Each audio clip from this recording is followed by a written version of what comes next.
A new leak shows us that there are 2 new performance profiles for developers to target on the PlayStation, and this may be confirmation of a portable system coming soon.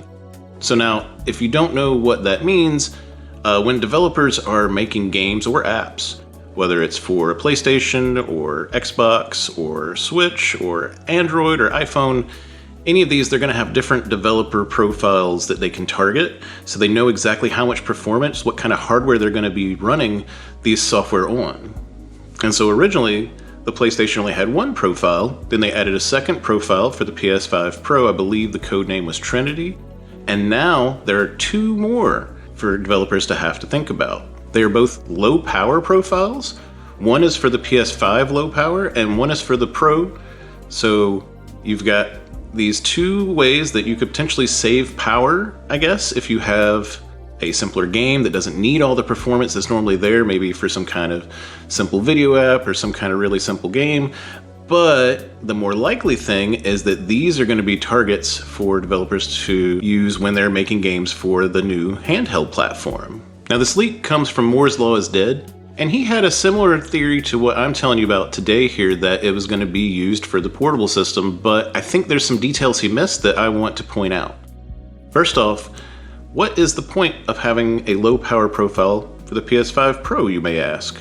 I think that is going to be whenever it is docked. So developers will use the PS5 low power profile when they're in handheld mode, and then whenever you dock the system, it'll go into PS5 Pro low power mode. Now, in this new Pro low power profile, you were limited to only 36 compute units, just like the base system has. You can't use the full 60 that the Pro has, which I think is another telling bit here. But the other part is that it has some kind of difference, right? And I think the main difference is it's got machine learning abilities. So you'll be able to do PSSR when docked and connected to a TV.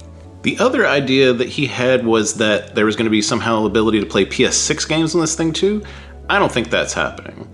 In fact, I originally thought that the smart move was going to be for Sony to make a system that's fully backwards compatible with PS4 and PS4 Pro. It seems like they must have figured out that the Switch 2 was coming out and Steam Deck 2 is probably coming in the next year or two as well. So they were going to need a little bit more power than the PS4 offered. And that's why they've come up with this middle ground somewhere between the PS4 Pro and the PS5 that's going to be what these handheld units are capable of. And it makes sense. Maybe there are features like ray tracing and things in there. You want to be able to support the system for a long time. And now that we're getting more and more Generation 9 games, like proper games that take advantage of it, you're going to start having requirements like you need ray tracing.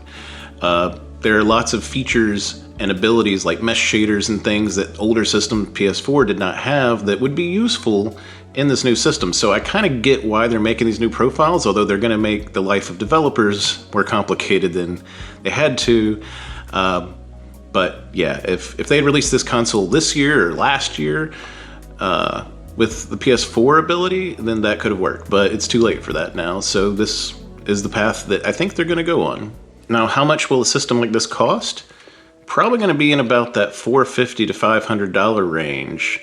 They want to be competitive with the Switch 2 and the next Steam Deck and the current Steam Deck, but yeah, they probably aren't going to go too much more expensive than them. I don't think they're going to go too much cheaper either, so pretty much right on par with those guys.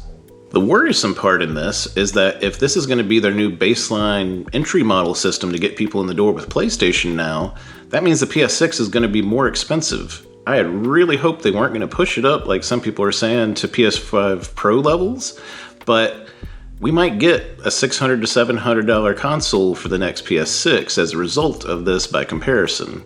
It's definitely going to be more expensive than the handheld. And lastly, when is it going to come out? I'm expecting this to come out probably late 2027.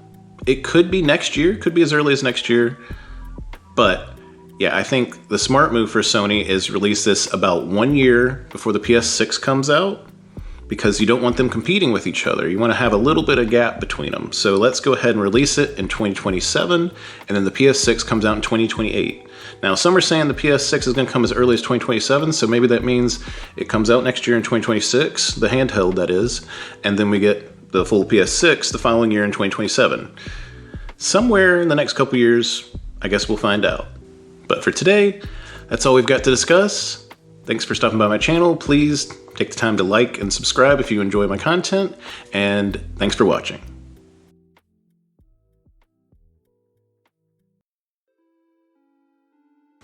I don't know if I'm going to be getting this system myself. I'm not a big handheld player. I tend to prefer sitting on a couch with a controller in hand and a nice big TV.